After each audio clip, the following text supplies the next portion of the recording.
ഞങ്ങളുടെ friendly lineup തന്നെ അത്, മനസ്സിലായ? നീയൊക്കെ എന്നെ അടിക്കുമ്പോൾ ഞങ്ങളെ അടിക്കും. ഞങ്ങളുടെ കയ്യിൽ 2 വട്ടം തിരികെ അണ്ണാക്കി വായി മേടിച്ചില്ലായിരുന്നോ? മേടിച്ച് നിന്റെയൊക്കെ അണ്ണന്മാര് ചെതറി ഓടിയായിരുന്നു. പിന്നെ മെയിൻ താളോടിയെ കുണ്ടനെ കൊണ്ടുവന്ന് നമ്മൾ മലത്തി നിർത്തിയായിരുന്നു. എന്നാലൊന്നും നിന്റെയൊക്കെ മെസ്സേജ് കണ്ടില്ലല്ലോ എന്റെ ചാറ്റിലും ഇൻബോക്സിലൊന്നും. എന്താ വരാഞ്ഞ്? ഇനിയും നിർത്തും. ഞങ്ങളുടെ അടുത്തോട്ട് വന്നാ, മനസ്സിലായ? ഞങ്ങളുടെ അടുത്തോട്ട് വന്നാൽ ഇതുപോലെ പിടിച്ച് അങ്ങനെ നിർത്തും. അന്നേരം നീയൊക്കെ എന്റെ അടുത്ത് സംസാരിച്ചാൽ മതി. നീ KV അടിച്ചു എന്ന് പറഞ്ഞ ആ ക്രെഡിറ്റും കൊണ്ട് എന്റെ അടുത്ത് മുഞ്ചാൻ വരല്ലേ. ഉള്ള കാര്യം ഞാൻ പറഞ്ഞേക്കാം. ഈ KV അടിച്ചു എന്ന് പറഞ്ഞിട്ട് മറ്റേ ഇതാക്കണ KV. പിന്നെ വേറൊരു കാര്യം, KV നീയൊക്കെ അടിച്ചിട്ടുണ്ടെങ്കിൽ ഇത് നിന്റെയൊക്കെ ഇതാണെന്ന് കൂട്ടിയാൽ മതി. അവർക്കെതിരെ ഏറ്റവും കൂടുതൽ നിന്നിട്ടുള്ളത് ഞാനാ. എനിക്കറിയാം ഇനി അവര് ഒന്ന് ഫുള്ളി കമ്മിറ്റഡ് ആയിട്ട് നിന്നാൽ നിന്നെയൊക്കെ എങ്ങനെയാണ് പണ്ണാൻ പോണേന്ന് ഒരു സംശയമില്ല. നീയൊക്കെ തല്ലുകൊള്ളൽ സ്റ്റാർട്ട് ചെയ്ത് നിന്റെ ഒരു സംശയമില്ല. തിരിച്ച് അവരെങ്ങനെയാ തരാൻ പോണേന്ന് നിനക്ക് അറിയില്ല. അത് ഇനി ഞങ്ങള് വീണാലും നീയൊക്കെ തിരിച്ച് നിനക്ക് തരാൻ പോണത് എങ്ങനെയാണെന്ന് നീയൊക്കെ കണ്ടു തന്നെ അറിയണം. അല്ലാതെ അത് വെളിയിൽ നിന്ന് എക്സ്പീരിയൻസ് കണ്ടിട്ടില്ല.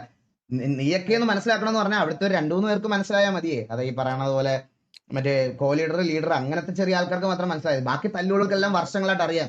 TV ഒരു വട്ടം അടിച്ചാലും ബാക്കിയുള്ള ഗതി ഇതാണെന്ന്. ആ സെയിം സാധനമാണ് KVയ്ക്ക്, മനസ്സിലായ? അവന്മാരെ അടിച്ചാലും ഇത് തന്നെയാണ്. ബാക്കി നിന്റെ 35-40 മെമ്പേഴ്സും നമ്മുടെ ഓപ്പോസിറ്റ് നിന്ന് കുറെ തല്ലുകൊണ്ടതാ.